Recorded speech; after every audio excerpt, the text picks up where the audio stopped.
بسم اللہ الرحمن الرحیم۔ السلام علیکم۔ ایک مرتبہ کا واقعہ ہے کہ سید الانبیاء صلی اللہ علیہ وسلم طواف فرما رہے تھے۔ ایک اعرابی کو اپنے آگے طواف کرتے ہوئے پایا جس کی زبان پر یا کریم کی صدا تھی۔ حضور اکرم صلی اللہ علیہ وسلم نے بھی یا کریم پڑھنا شروع کر دیا۔ وہ اعرابی رکن یمانی کی طرف جاتا تو پڑھتا یا کریم، سرکار دو عالم بھی پیچھے سے یہ پڑھتے یا کریم۔ وہ اعرابی جس سمیت بھی رخ کرتا اور پڑھتا یا کریم، سرکار بھی اس کی آواز سے آواز ملاتے ہوئے یا کریم پڑھتے۔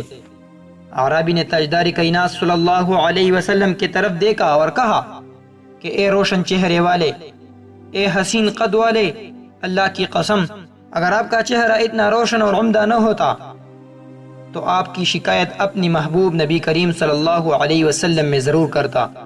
سید عالم صلی اللہ علیہ وسلم مسکرے اور فرمایا کہ کیا تو اپنے نبی کو پہچانتا ہے؟ عرض کیا نہیں۔ آپ صلی اللہ علیہ وسلم نے فرمایا کہ پھر تم ایمان کیسے لائے بنا دے کہ ان کی نبوت اور رسالت کو تسلیم کیا؟ میں نے اس کو مانا اور بغیر ملاقات کے میں نے ان کی رسالت کی تصدیق کی۔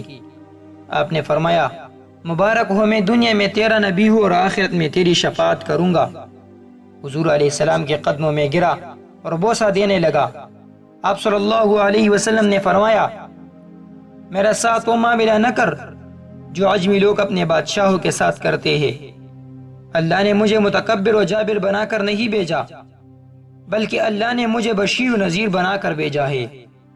راوی کہتے ہیں کہ اتنے میں جبریل علیہ السلام آئے اور کہا اللہ جل جلالہ نے آپ کو سلام فرمایا ہے اور فرماتا ہے کہ اس اعرابی کو بتا دے کہ ہم اس کا حساب لیں گے۔ اعرابی نے کہا یا رسول اللہ، کیا اللہ میرا حساب لے گا؟ فرمایا ہاں، اگر وہ چاہے تو حساب لے گا۔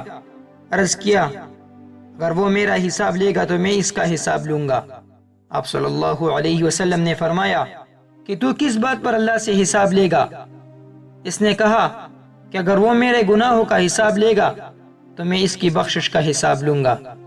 میرے گناہ زیادہ ہے یا اس کی بخشش؟ اگر اس نے میری نافرمانیوں کا حساب لیا تو میں اس کی معافی کا حساب لوں گا۔ اگر اس نے میرے بخل کا حساب لیا تو میں اس کی فضل و کرم کا حساب لوں گا۔ حضور اکرم صلی اللہ علیہ وسلم یہ سب سماعت کرنے کے بعد اتنا روئے کہ ریش مبارک آنسوں سے تر ہو گئے۔ پھر جبریل علیہ السلام آئے، عرض کیا اے اللہ کے رسول، اللہ تعالیٰ سلام کہتا ہے اور فرماتا ہے کہ رونا کم کرے۔ آپ کے رونے نے فرشتوں کی تسبیح و تحلیل بلا دی ہے۔